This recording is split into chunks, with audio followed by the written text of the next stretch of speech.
Thank you, Joey.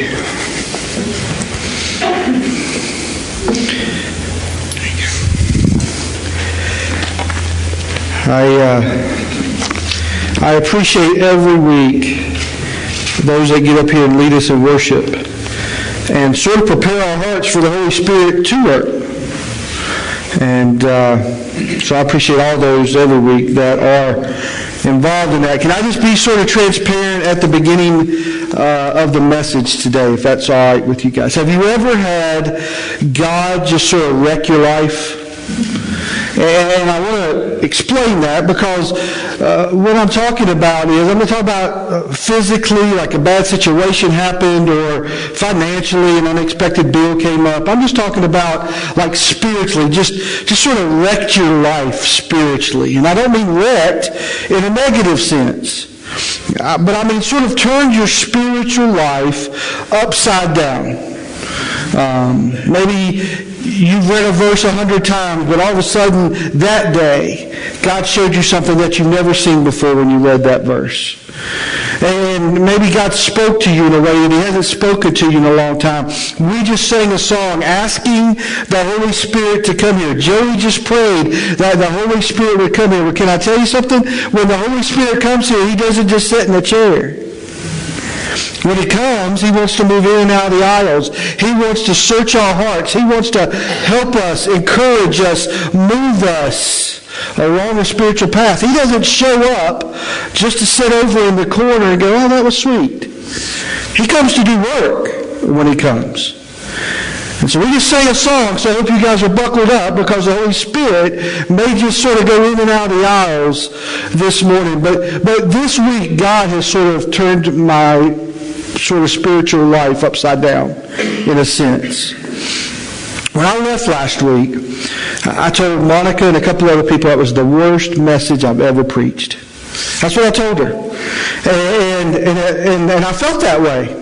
I really did. I felt like maybe I tried to cover too much scripture, trying to cover the whole life of Joseph in 30 minutes, and I rushed or whatever. But when I left, I told Monica and a couple of people it was the worst I've ever preached. And at lunchtime, somebody was sitting across the table and said, right in the middle of that message, it clicked for me. What clicked? It clicked. He said, right in the middle of the message, it clicked for me, because all these years, I always thought this whole story was about the blessings on Joseph's life, and I just realized today it was the blessing for his family. He went through all of that. God walked him through all of that, because there was going to be a day when he was going to bless his family. We talked about last week how when we bless someone, it's our choice. We choose to bless other folks. And then this week, I had to make myself some notes so I would be sure not to forget it. But just this week, I've watched and seen so many people be a blessing to so many others this week. Thursday night at our medical clinic, we saw 19 patients with 2 doctors and about 5 nurses that were there. And just so you know, the doctor's the hard part, okay? I mean, other than Terry's part is probably the hardest, and Monica's part is probably the second hardest, but the doctor part is the hard part. And we saw 19 patients. We had 11 walk-ins, which means they came without an appointment. We didn't know they were coming. We had no idea. 11 of them just walked in.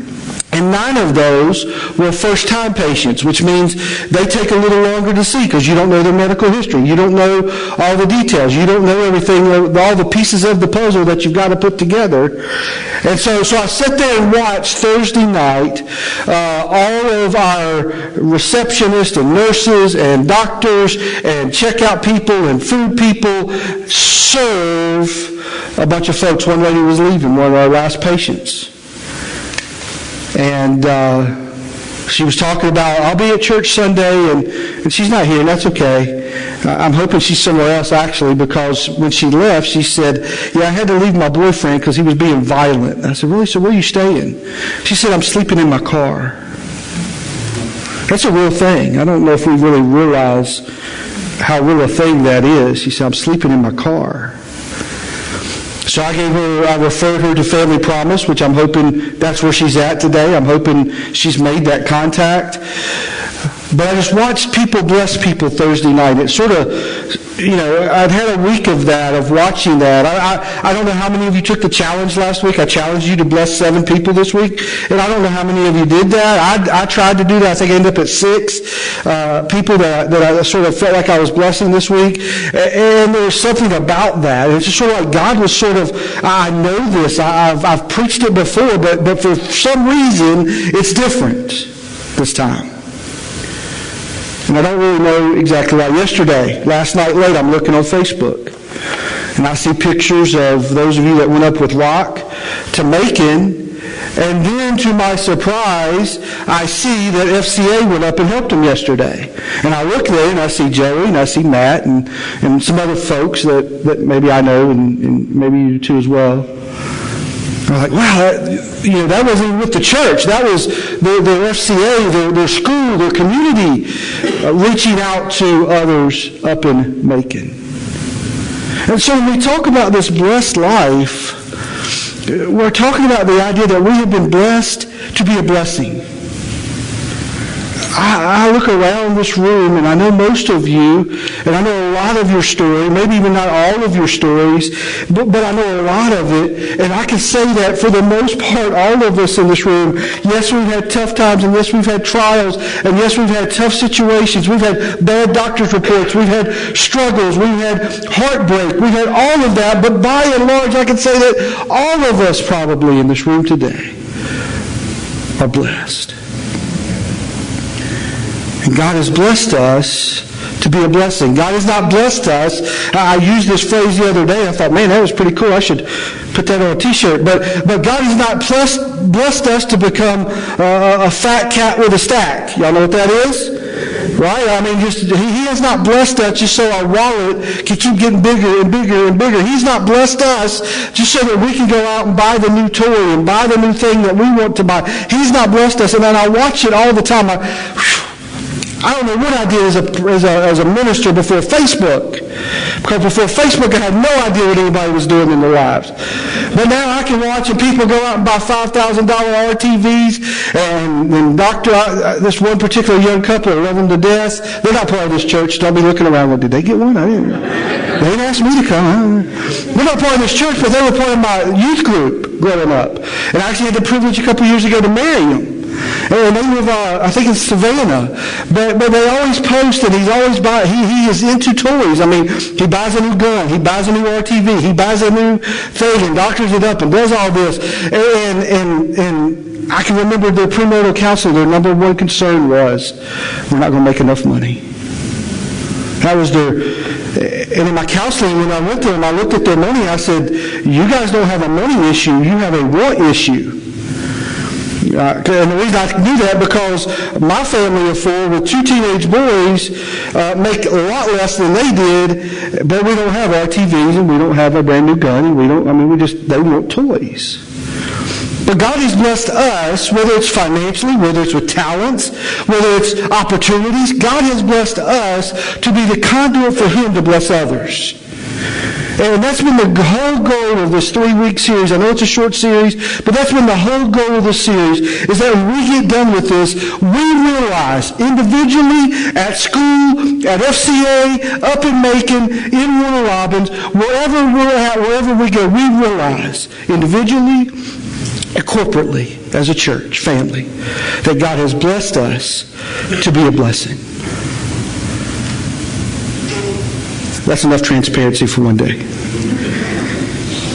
I just had to share that because God really, over the last several weeks, and this week in particular, has just sort of taken your pastor and turned him on his head. And it's a good thing. I don't share that as a bad thing. Like, oh my goodness, look what God did. I share that as a good thing and I want God to do that for you to do today. I want you to leave here and say, man, God talked to me today. The Holy Spirit did come today, and He moved in and out, and He said some things to me today. God has called me to some changes. That God has moved me down this path today. God has spoken to me in a way He hasn't spoken to me in a while. Today, that's my goal for us today, as we leave here today. And we're wrapping up this series called The Blessed Life. Last week I challenged you to bless some folks this week. Hopefully you did that. You know how good it feels when you're able to bless others. There's something about, it's a spiritual thing, but there's something about when you follow God and obey God and do what God calls you to do, at the end of the day, you feel good about that. You just feel, that was awesome. I mean, I've gone to Macon before. I know what it feels like. Sometimes we've been up there, it's been blazing hot. But when you get in your car, you're just like, almost exhausted. But you feel the satisfaction of, I did what I know God wanted us to do today. We reached out with love. We reached out with physical needs. We reached out with food. We reached out to folks, and we talked with them and prayed with them and ministered to them. I'll never forget the scene of one of our members last time we were up there talking to a guy who didn't have shoes, and without hesitation, he just took his shoes off and said, here you go, you can have mine. And when you do that, by the time you get back to your car, your feet may hurt, but you know what happens? Your heart feels good. Because you feel like I did what God would have wanted me to do. And so as we sort of wrap up this series, I do want to just remind us of what we've talked about the first couple of weeks. The first week we talked about that God's blessings have a bigger purpose than we often see. And last week we looked at the life of Joseph and just saw how these blessings were leading somewhere. Joseph didn't know where they were leading. Joseph had no idea when he was sold into slavery that he would ever see his family again. Much less would he see him under the circumstances where he had all the power, his family was literally at his beck and call, and he literally could have, with a snap of a finger, he could have had his brothers who sold him into slavery, he could have had them eliminated. He could have had them put them in prison for the rest of their life. He could have done so many things, but Joseph chose to be the blessing to them. And that's what we sort of ended up last week about, to bless someone else is our choice. And we do that for God's glory. And so today I want to wrap up by talking about 3 characteristics of the life that God blesses. 3 characteristics, because I believe all of us in here would say, I want God to bless my life.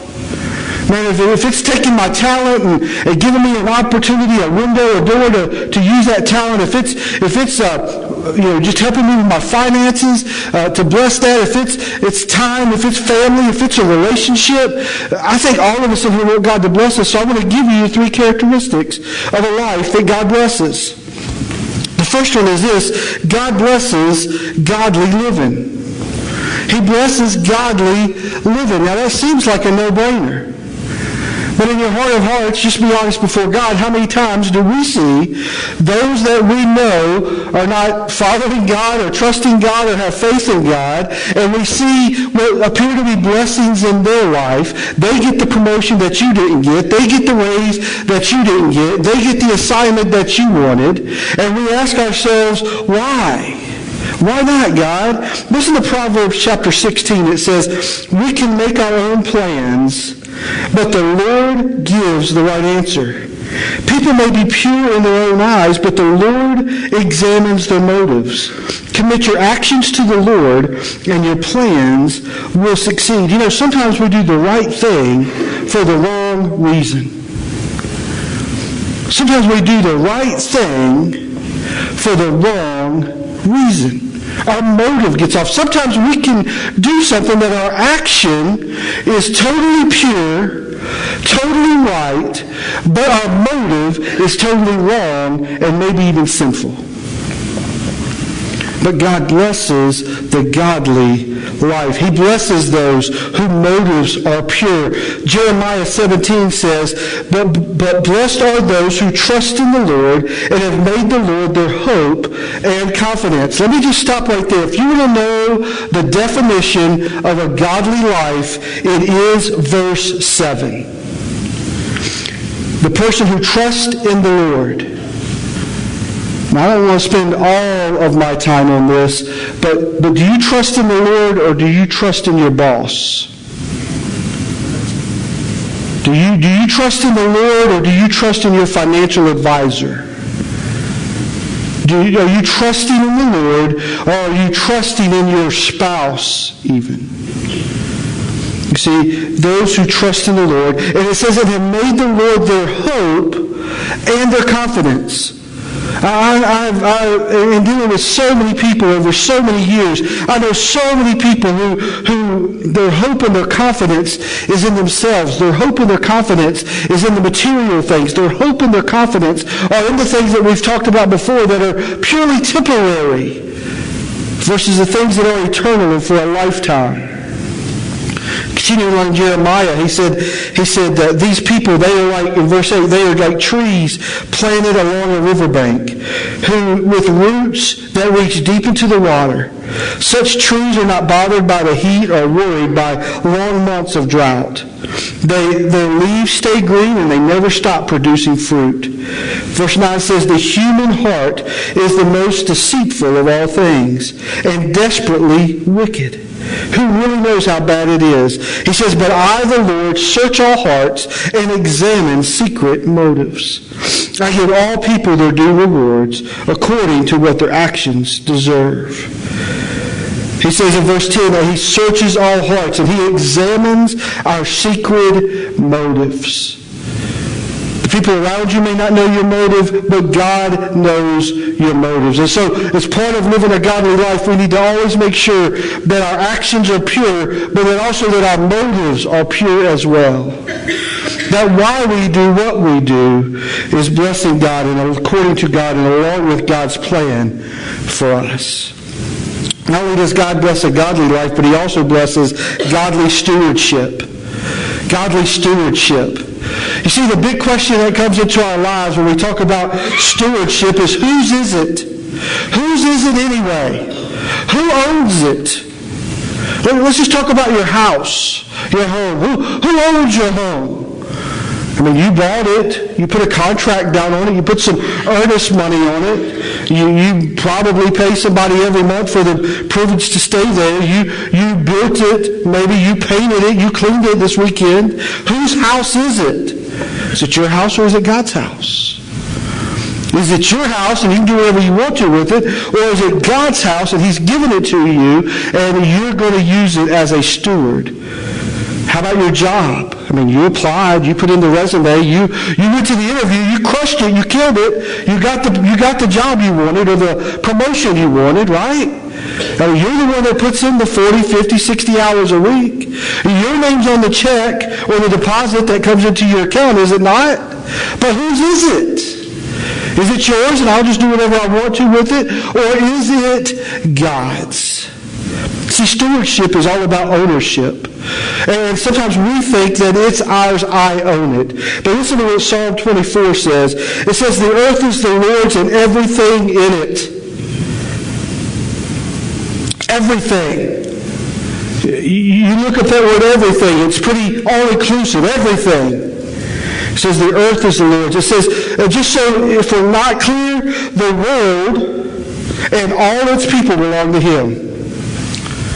That's pretty totality right there. I mean, it's all God's. It says, for he laid the earth's foundation on the seas and built it on ocean depths. Listen to what C.S. Lewis said.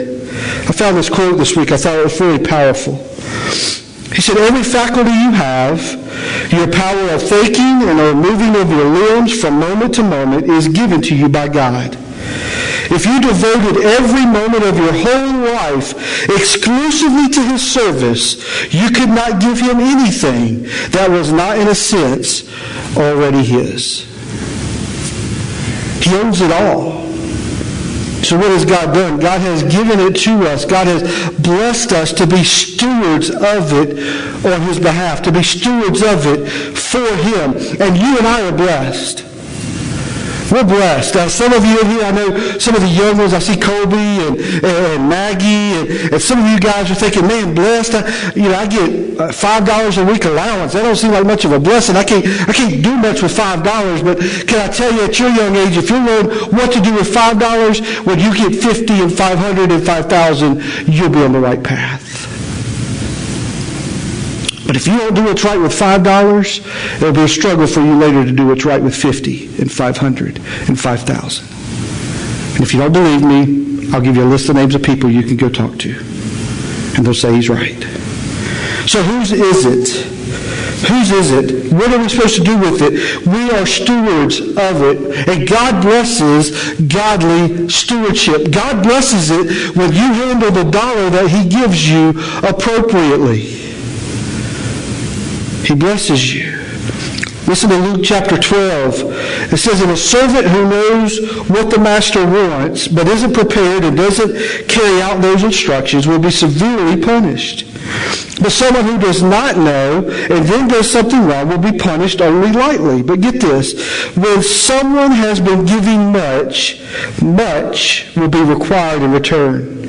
And when someone has been entrusted with much, even more will be required. And folks, that is us today.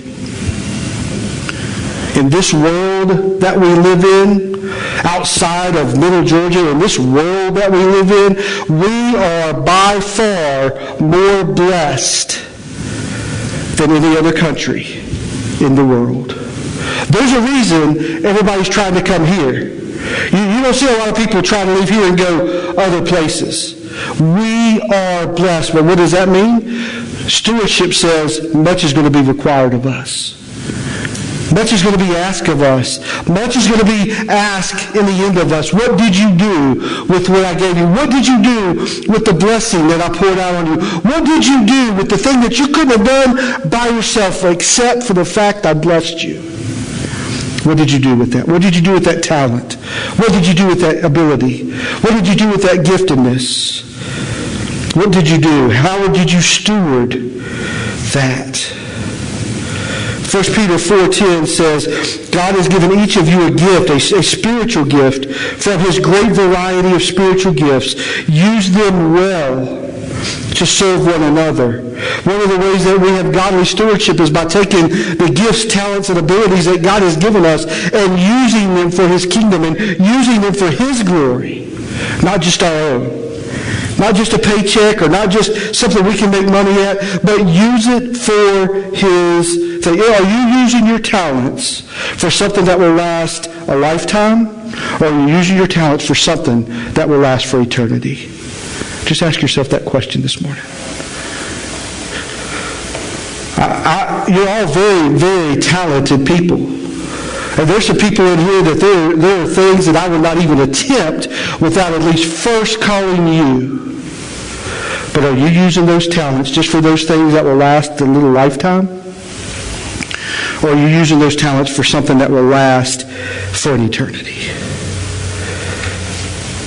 The final thing, the final characteristic this morning of the life that God blesses is God blesses generosity. God blesses generosity. God blesses it when we give out of ourselves. God blesses when we're able to give. And sometimes we give without even knowing how we were going to give.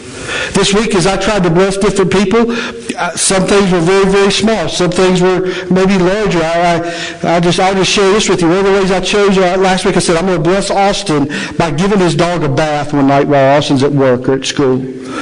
Now, can I just tell you, that didn't cost me a thing but about 5 years of my life trying to wrestle that dog into the bathtub, trying to keep that big old boxer dog from jumping out of the bathtub, getting soaking wet, trying to wash. But in my mind, I want to bless Austin by doing something so he won't have to do it by washing his dog for him.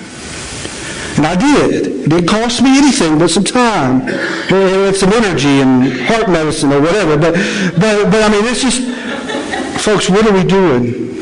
How can we be generous to others? 2 Corinthians 9 says, remember this, a farmer who plants only a few seeds will grow a very small crop. But the one who plants generously will get a generous crop. But each decide in your hearts how much to give, and don't give reluctantly in response to pressure, for God loves a person who gives cheerfully. So the life that God blesses is a life that has godly living. The life that God blesses is the life of good stewardship, godly stewardship. The life that God blesses is the life that is generous. But let me wrap up this series by asking you a question. How big is your God? How big is your God? You say, well, why would you ask me that? How big is my God? Why would you ask me that? Well, because listen to Psalm chapter 50. Psalm chapter 50, it says, all the animals of the forest are mine, and I own the cattle of 1,000 hills. I know every bird on the mountain, and all the mountains of the fields are mine. If I were hungry, I would not tell you, for all the world is mine, and everything in it. Then call on me when you're in trouble, and I will rescue you, and you will give me the glory. How big is your God? Does your God own the cattle on 1,000 hills? Does your God today own every animal in the forest and every bird in the sky and every fish in the sea? How big is your God? You see, McDonald's taught us a lesson about this. A few months ago, McDonald's had this great marketing campaign, and they came out with this campaign. They took the Big Mac. It came out with 2 new sizes. They came out with the Mac Jr., which was the original, down to 1 patty, much smaller sandwich, cost a little bit less. Then they had the Big Mac, which was the original, right? And then they came out with the Grand Mac. I'm just going to tell you, one Friday night, Monica was doing something, and I was on my own for dinner that night, and I said to myself, I'm going to go have the Grand Mac. And I went to McDonald's, which is always such a frustrating experience anymore. But anyway, I went to McDonald's and I said, I want the Grand Mac. I was telling them, I want the biggest Mac you got. And they made it for me. It comes out with a box that's a little bigger than the Big Mac. You open that box, you just see $1,000 dressing pouring off the sides, and you just try to pick that thing that's almost too big to pick up with one hand, with your hands, and you take that thing and you go to bite into it, and you have bitten into not the Big Mac, the Grand Mac. Now I'll tell you this, it's a whole lot messier than the Big Mac. It just is. But when I got done eating that, you know what I said? I said to myself, I have just ate the Grand Mac. The sad thing is, in this room today, there are some people whose God is the Mac Jr. He's just itty bitty. Can't really help me in life. One day, I'll get to heaven. But as far as tomorrow when I go to work, he's just the Mac Jr. For some people in here, the Big Mac's okay, and it satisfies you, and it's enough. And if you go there, in fact, I know all of you are going to rush to McDonald's after this, because now put it in your mind, it's going to just be going through there. So we say, amen, you guys will be going, McDonald's? Yeah. But some of you've had the original for so long, and it's okay, and it satisfies, and it's all right. But I wonder how how many of us today that our view of God is like the Grand Mac. Like, I'm not talking this, and I'm not talking this, but he's this in our lives. How many of us today,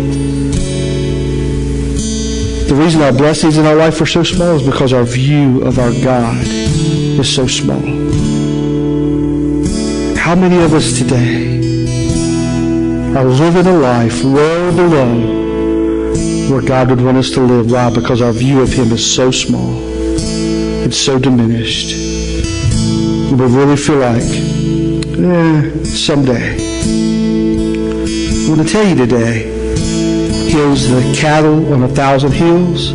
He owns every animal, every bird, every fish. He owns everything, all the world, and everything in it is his. He has no shortage of anything today for you, for us.